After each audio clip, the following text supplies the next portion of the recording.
Cost accounting एक paper है आपका बीकॉम सेकेंड ईयर के अंदर। आज हम ये सबसे पहला चैप्टर है इस पेपर का, कॉस्ट अकाउंटिंग एन इंट्रोडक्शन। अब कॉस्ट अकाउंटिंग लागत लेखांकन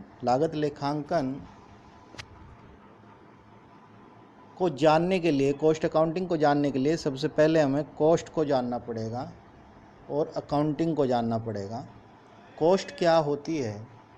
जब हम किसी वस्तु के प्रोडक्शन करने के लिए प्राप्त करने के प्रतिफल के रूप में जब कोई धनराशि चुकाते हैं तो उस धनराशि को हम उस वस्तु की लागत कहते हैं। उस धनराशि को हम उस वस्तु की लागत कहते हैं। तो यानी किसी वस्तु का जब कोई प्रोडक्शन करते हैं और उस वस्तु को हम खरीदते हैं तो उस वस्तु के खरीदने के एवज में जो हम धनराशि चुकाते हैं वो क्या होती है? उसकी कॉस्ट कहलाती है। दूसरा है अकाउंटिंग। अकाउंटिंग को अगर हम जानें, अकाउंटिंग क्या है? जब हम किसी खर्चे या लेन देन को किसी खाते के रूप में रिकॉर्ड करते हैं या उसका लेखा बही में रखते हैं तो ऐसे लेखों को या ऐसे खर्चों को या ऐसे लेन देन को जो हमने रिकॉर्ड किया है वह लेखांकन कहलाता है। अब दोनों चीज़ें क्लियर हो गई, कॉस्ट क्या है, अकाउंटिंग क्या है। अब हमें ये आसानी से पता लग जाएगा कि कॉस्ट अकाउंटिंग वास्तव में होती क्या है। कॉस्ट अकाउंटिंग क्या है कि लागत लेखांकन की यानी कॉस्ट अकाउंटिंग की वह पद्धति है जिसमें वस्तु या सेवा की लागत को ज्ञात करने के लिए हम प्रयोग करते हैं या उस पर जो उसकी लागत आई है उस पर नियंत्रण रखने के लिए हम ये जानकारी कॉस्ट अकाउंटिंग के द्वारा प्राप्त करते हैं। अर्थात लागत ज्ञात करने के लिए हम जो तकनीक अपनाते हैं उसे हम क्या कहते हैं? कॉस्ट अकाउंटिंग कहते हैं। कॉस्ट अकाउंटिंग में जैसे एक एग्जांपल है कि जब हम कोई प्रोडक्ट बनाती है, कोई मैन्युफैक्चरिंग कंपनी जब कोई प्रोडक्ट बनाती है तो वह अपने यहाँ तीन चीज़ों का कॉस्ट निकालने के लिए तीन चीज़ों का ध्यान रखती है। सबसे पहले मटेरियल पे कितना खर्चा आया, जैसे कि रॉ मटेरियल होता है उस वस्तु को खरीदने के लिए। दूसरा लेबर यानी उस पर क्या लेबर की कॉस्ट आई। और तीसरा ओवरहेड्स की उस पर क्या कॉस्ट आई। इन सब को जोड़ के जो कॉस्ट आती है उससे हमें पता लगता है कि किसी प्रोडक्ट को बनाने में उस प्रोडक्ट की क्या कॉस्ट आई और उसी कॉस्ट को ध्यान में रख के हम उसका सेलिंग प्राइस डिसाइड करते हैं जिससे हम उस वस्तु पर प्रॉफिट पा सकें। अब इसके बाद क्या है, आपको क्लियर हो गया होगा कि कॉस्ट अकाउंटिंग क्या है।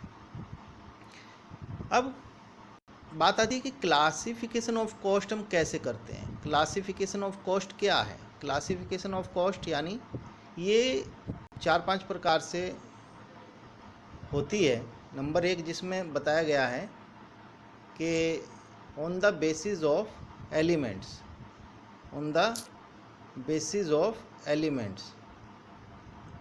पहला है on the basis of elements. इसमें 3 प्रकार की कॉस्ट होती हैं, जैसे मटेरियल कॉस्ट, लेबर कॉस्ट और ओवरहेड्स कॉस्ट। सबसे पहले मटेरियल कॉस्ट क्या है? मटेरियल कॉस्ट 2 प्रकार की होती है, जैसे डायरेक्ट मटेरियल और इनडायरेक्ट मटेरियल। डायरेक्ट मटेरियल जैसे कि आपका किसी वस्तु को बनाने के लिए आपको सबसे पहले क्या चाहिए? Raw material. तो रॉ मटेरियल आपका डायरेक्ट मटेरियल मतलब जो वह सामग्री जो उस वस्तु को बनाने में सीधे सीधे प्रयोग होगी। जैसे आप शर्ट बना रहे हैं तो शर्ट बनाने के लिए आपको क्या चाहिए? कपड़ा। तो कपड़ा उसका डायरेक्ट मटेरियल हो गया। इनडायरेक्ट मटेरियल जो उसमें सीधे सीधे प्रयोग नहीं हो रहा है वह क्या है? Indirect material. जैसे मशीन का प्रयोग आप कर रहे हैं उसे शर्ट को बनाने के लिए, या आप जो हैं वह सामग्री जो डायरेक्ट रूप से उसमें यूज़ नहीं हो रही है उसे हम इनडायरेक्ट मटेरियल कहते हैं। दूसरा है लेबर। लेबर भी इसी तरह से होती है दो प्रकार की, डायरेक्ट लेबर और इनडायरेक्ट लेबर। डायरेक्ट लेबर क्या है, जैसे आपकी वेजेस हो गई, और इनडायरेक्ट लेबर क्या है, जैसे आपने किसी कर्मचारी की सैलरी दी, सैलरी ऑफ एम्प्लॉय, ये आपकी इनडायरेक्ट लेबर हो गई। फिर है आपके ओवरहेड्स। ओवरहेड्स क्या होते हैं, खर्चे, व्यय, व्यय को हम ओवरहेड्स बोलते हैं। ओवरहेड्स, ओवरहेड्स में क्या है, ये भी दो प्रकार का होता है, डायरेक्ट एक्सपेंसेस और इनडायरेक्ट एक्सपेंसेस। डायरेक्ट एक्सपेंसेस जो किसी वस्तु को प्राप्त करने में डायरेक्ट रूप से किए गए खर्चे हैं, जैसे ऑक्ट्राई, फेट, एक्साइज ड्यूटी, ये सब आपके डायरेक्ट एक्सपेंसेस हैं।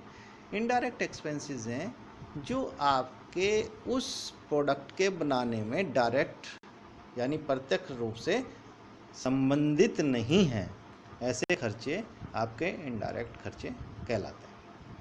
जैसे आपका रेंट हो गया फैक्ट्री का, लाइट हो गई फैक्ट्री की, ये सारी की सारी चीज़ें क्या हैं, वो आपके इनडायरेक्ट एक्सपेंसेस में आ जाते हैं। नंबर दो बताया इन्होंने on the basis of objects, यानी ऑब्जेक्ट के आधार पर अगर कॉस्ट का क्लासिफिकेशन किया जाए तो वह भी दो प्रकार से होगा, डायरेक्ट कॉस्ट, दूसरा इनडायरेक्ट कॉस्ट।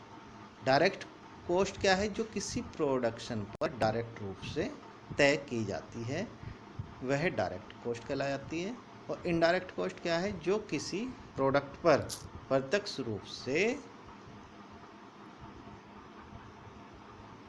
नहीं लगाई जाती, वह आपकी इनडायरेक्ट कॉस्ट कहलाती है। नंबर 3 है आपका वेरिएबिलिटी के आधार पर। वेरिएबिलिटी का मतलब परिचालन या उसकी परिवर्तनता के आधार पर। इसमें भी 3 प्रकार की कॉस्ट बताई गई हैं। फिक्स्ड कॉस्ट जो पहले से फिक्स्ड होती है। वेरिएबल कॉस्ट जिसमें परिवर्तन समय समय पर होता रहता है। और तीसरा आपका सेमी वेरिएबल कॉस्ट, जिसमें कभी परिवर्तन हो भी सकता है अथवा नहीं हो सकता। नंबर 4 है on the basis of controllability.